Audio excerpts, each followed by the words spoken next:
The next point is integrate the two dimensions of the Grand Old Salogon's philosophy, cheap and best. दो dimensions को integrate करना, जो कि grand old सैलगोन की हमें फिलॉसफी ये बताती है कि प्रोडक्ट चीप भी हो और बेस्ट भी हो, कि हमें प्रोडक्ट सस्ते दामों पर भी मिल जाए और प्रोडक्ट की क्वालिटी भी बेस्ट हो जाए. सो इन दो डायमेंशंस को जब हम इंटीग्रेट करते हैं तो बाय पॉसिबल, ये तभी पॉसिबल होता है जब हम ABC को, एक्टिविटी बेस्ड कॉस्टिंग की जो टेक्निक्स एंड स्ट्रेटजीज को अडॉप्ट करना शुरू कर देते हैं.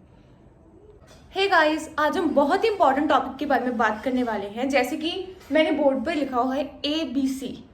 What is ABC? It's not a alphabets ABC, it's just activity based costing. Now, what is activity based costing? Activity based costing is very simple because अगर आपकी कंसेप्ट कॉस्ट अकाउंटिंग में पूरी तरह क्लियर है तो आपके लिए एक्टिविटी बेस्ड अकाउंटिंग को जानना समझना उस बहुत इजी हो जाएगा. So without any waste of time let me tell you what is activity based costing. Guys, जो अकाउंटिंग है ना वो टेंडर मौज है और डायमेंशनल है, जिसका मतलब ये होता है बिग, मैसिव, डायमेंशनल, जहां पर चेंजेस आते रहते हैं, dynamic changes.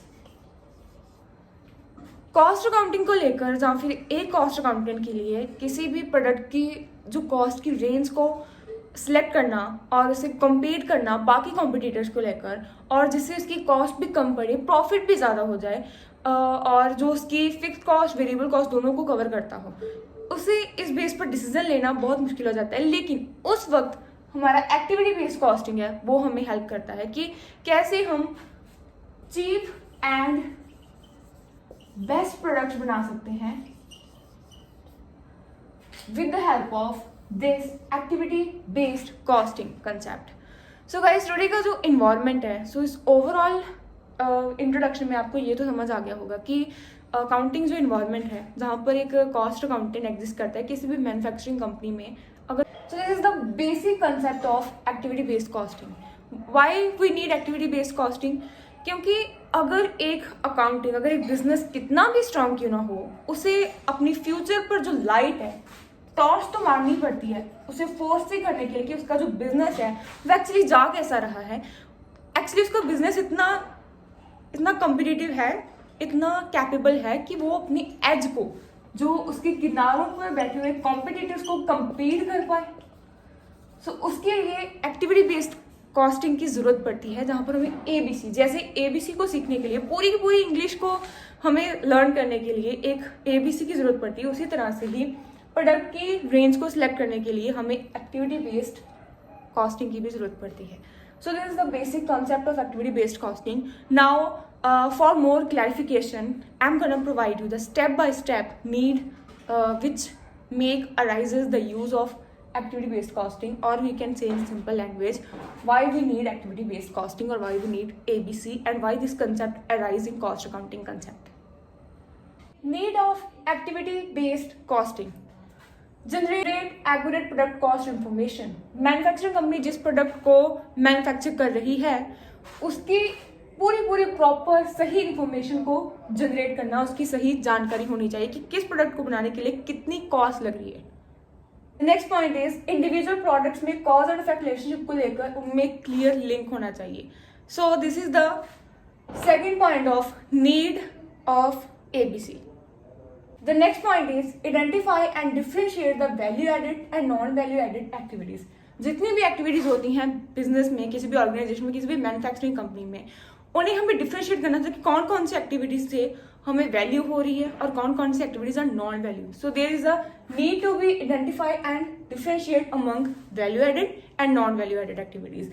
So activities I am talking about the production, I am repeating again, जहां पर प्रोडक्ट को प्रोड्यूस किया जाता है. कंपनी, मैन्युफैक्चरिंग कंपनी में कौन कौन सी टेक्निक यूज करती है जो कि हमारी है एक्टिविटी बेस्ड कॉस्टिंग. उन बेसिक पर ही जो नीड अराइज होती है कि हमें किस जो स्ट्रैटेजीज हैं उन्हें फॉलो करनी चाहिए. The next point is information provide करनी, बिजनेस में जो जो भी एक्टिविटीज होती हैं उन्हें लेकर कॉस्ट और उनकी परफॉर्मेंस को लेकर इंफॉर्मेशन प्रोवाइड करनी, ताकि हम एक्यूरेटली कॉस्ट को ट्रेस कर सकें। उससे हमें पता चलेगा कि कस्टमर्स में क्या क्या ट्रेंड्स चल रहे हैं प्रोडक्ट्स को लेकर, और किन किन माध्यम से वो जो डिस्ट्रीब्यूट हो रहे हैं कस्टमर्स के between products. In simple language I am explaining कि इंफॉर्मेशन प्रोवाइड करनी किन की जो एक्टिविटीज बिजनेस में परफॉर्म हो रही हैं उनकी परफॉर्मेंस क्या है, उन्हें परफॉर्म करने के लिए कॉस्ट क्या लग रही है, और फिर उन्हें एक्यूरेट कॉस्ट को ट्रेस कर पाना तभी मुमकिन है जब हम इन सब चीजों की इंफॉर्मेशन सही तरीके से प्रोवाइड करेंगे through the ABC। Next point is improve the quality of products according to customer demand situation. Customer की डिमांड सिचुएशन, क्योंकि आज का जो कस्टमर है वो चीप प्रोडक्ट भी चाहता है और बेस्ट क्वालिटी भी चाहता है। सो उसकी डिमांड की सिचुएशन के अकॉर्डिंगली कंपनीज को है तो क्वालिटी इंप्रूव करनी पड़ेगी, क्योंकि अब जो है अब कस्टमर मोर इंफॉर्मेटिव हो रहा है। Last but not least, meet the challenge of target cost. Target cost का जो चैलेंज होता है ना, वो हर एक कंपनी में, हर एक मैन्युफैक्चरिंग कंपनी के लिए बहुत इंपॉर्टेंट होता है। टारगेट कॉस्ट वो कॉस्ट होती है जब हमारे पास प्रोडक्ट्स भी अच्छी क्वालिटी के हों, बेस्ट क्वालिटी के, रेंज ऑफ प्रोडक्ट्स हो जो कि कस्टमर्स की डिमांड को मीट आउट कर सके, प्लस उनकी जो कॉस्ट है वो कम, सही रहे, एफिशिएंट रहे। Very basic concept of need of ABC and this is part 1। Part 2 में हम और भी बहुत सारी बातें सीखने वाले हैं ABC के बारे में। सो बने रहिए, कीप सपोर्टिंग, थैंक यू।